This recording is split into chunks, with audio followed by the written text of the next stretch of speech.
¿Qué tal?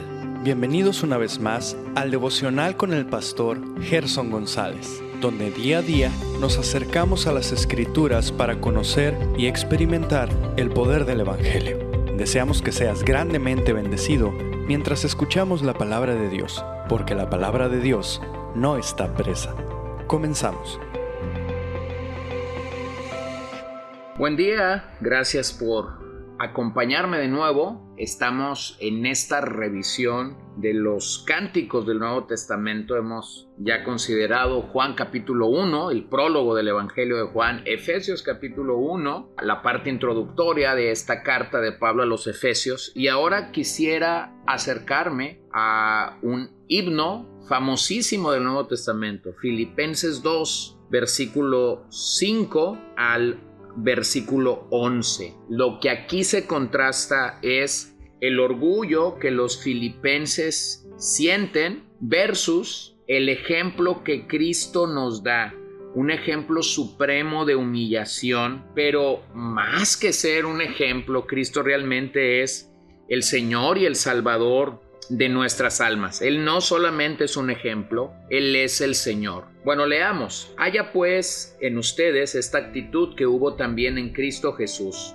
el cual, aunque existía en forma de Dios, no consideró el ser igual a Dios como algo a que aferrarse, sino que se despojó a sí mismo, tomando forma de siervo, haciéndose semejante a los hombres, y hallándose en forma de hombre, se humilló él mismo, haciéndose obediente hasta la muerte y muerte de cruz, por lo cual Dios también lo exaltó hasta lo sumo y le confirió el nombre que es sobre todo nombre, para que al nombre de Jesús se doble toda rodilla de los que están en el cielo y en la tierra y debajo de la tierra, y toda lengua confiese que Jesucristo es Señor, para gloria de Dios Padre. Bien. El himno que tenemos delante de nosotros celebra dos aspectos de la obra de Jesús. Primero celebra su humillación, y lo pudiéramos observar en una forma de descenso, y luego celebra su exaltación, y lo pudiéramos ver en una forma de ascenso. Así que vamos a ver por qué podríamos celebrar su humillación. En círculos teológicos, este pasaje se conoce como kenosis o vaciamiento, por el verbo que ocurre allí en el verso 7, que dice, sino que se despojó de sí mismo.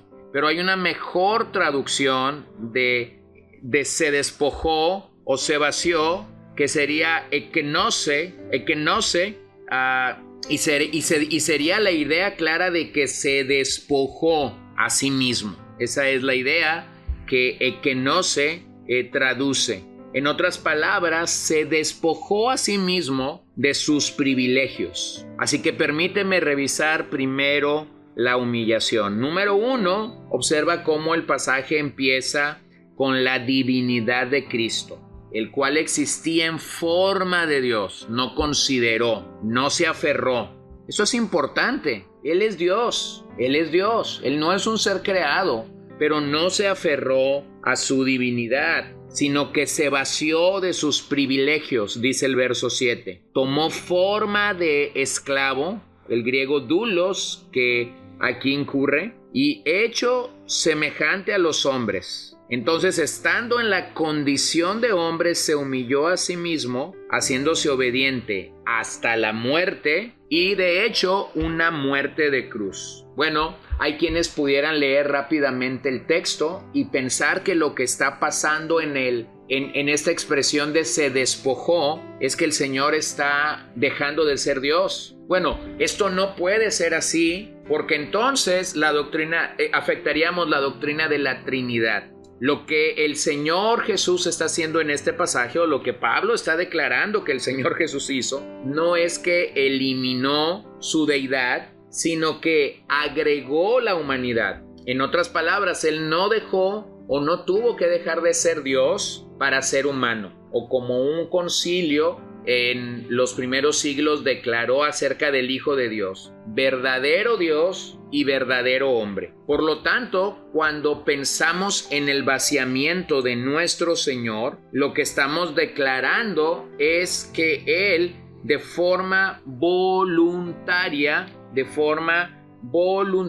se ofreció para morir en la cruz. Esa muerte en la cruz realmente es la muerte de un malhechor, la muerte más humillante que había en esos días. Vuelvo a insistir, cuando pensamos en exaltar y adorar la obra de Cristo en la salvación, no, el objeto de la celebración no soy yo, el objeto de la celebración no es aquel día en el que me convertí, el objeto de la alabanza y la adoración que realmente es excelsa es que nuestro Señor Jesucristo realmente sufrió como un malhechor, la muerte más humillante que en aquel momento pudiera haber existido. Nuestro Señor fue objeto de ella. Por lo tanto, nosotros hacemos bien una y otra vez en exaltar el nombre de Cristo por la manera como Él tuvo a bien humillarse y darse por nosotros en la cruz. Ahora,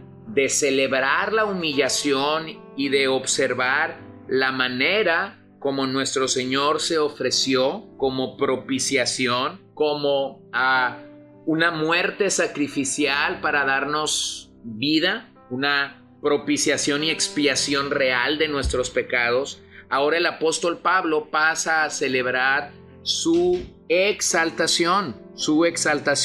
Número 1, por lo cual Dios lo exaltó a lo sumo, dice el verso 9.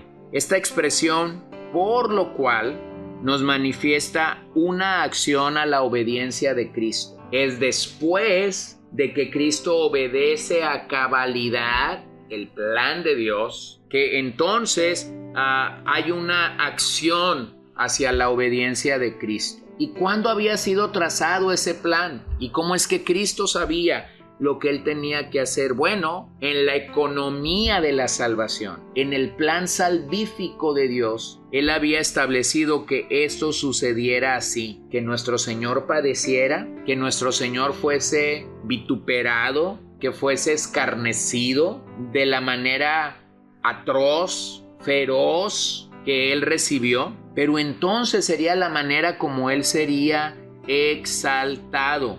Después dice Pablo, y le dio un nombre que es sobre todo nombre, y su nombre es Cristo, es Cristo. Cristo está siendo restaurado a su exaltación de siempre. No erremos pensando que es solamente porque Cristo ha muerto en la cruz que Él logra la exaltación. No es así. Él ha sido exaltado desde la eternidad pasada y hasta la eternidad futura, pero Él ha sido restaurado nuevamente a esa exaltación y a esa gloria que voluntariamente Él dejó de forma momentánea para asumir su labor como el Salvador de nuestras almas. Número 3, dice Pablo, para que en el nombre de Jesús se doble toda rodilla de los que están en los cielos. ¿Quiénes están en los cielos? Los ángeles y los hermanos redimidos que se nos han adelantado, que ya gozan de la esperanza bienaventurada de ver al Señor, y de los que están en la tierra, es decir, los seres humanos. Y dice aún más Pablo, y debajo de la tierra, los demonios y aquellos que han sido condenados a muerte, una muerte eterna. Número 4, dice Pablo, y toda lengua confiese que Jesucristo es el Señor. Observa que el verso 11 nos refiere una confesión de reconocimiento. Un día todas estas personas que negaron a Cristo reconocerán que Él es el Señor, pero ese día será demasiado tarde para que esa declaración sea una declaración salvífica. Ellos no serán salvos porque reconozcan que el Señor realmente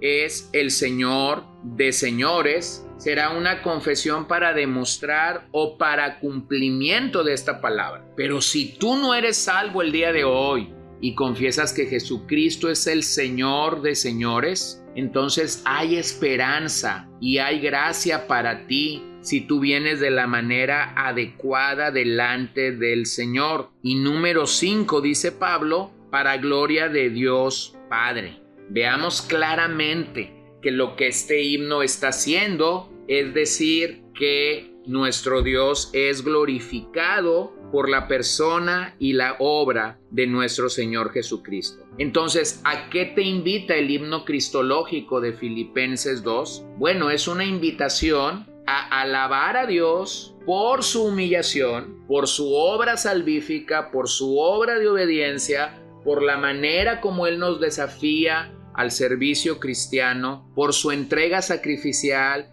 en el Calvario, pero también es una invitación para exaltar a Cristo porque Él está en los cielos. Y de hecho, como dice el autor de los Hebreos, Él es pionero de la salvación, Él es pionero de la resurrección, Él nos abrió un camino para llegar al Padre un día. Él es el autor de la salvación. Pero para que ese título fuese obtenido por nuestro Señor, Él tuvo un día que ser la ofrenda, el sacrificio verdadero, el sacerdote que ministró esa ofrenda y entonces recibir el título autor de la salvación. Entonces, Filipenses 2 nos dice que Cristo se humilló y entonces cuando Él se humilló, realmente fue exaltado. Quisiera animarte a que tomes este pasaje, lo hagas tuyo realmente y puedas alabar y adorar a nuestro Señor por lo que Él hizo por nosotros aquel gran día. Padre, te doy gracias en esta mañana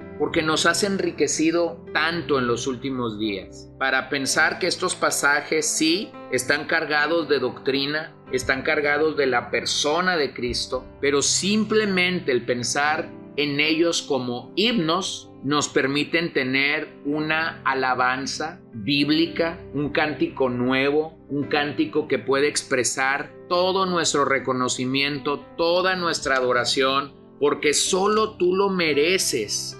Entonces te damos gracias, Padre, porque tú eres bueno. Te damos gracias, Señor, porque tú nos has bendecido de tantas maneras, de tantas formas. Pero hoy queremos celebrar tu humillación y también tu exaltación. Todo para la gloria de Dios Padre. En tu nombre oramos y te damos a ti gracias, Señor, porque solo tú mereces la gloria. Amén. Gracias por acompañarnos el día de hoy. No olvides compartir este devocional con todos tus conocidos y recuerda que puedes seguirnos en Podbean, Spotify y Facebook como CCBN Los Mochis para que puedas escuchar todos los mensajes, los devocionales y también seguir nuestras transmisiones en vivo. Esperamos que nos acompañes el día de mañana. Que el Señor te bendiga.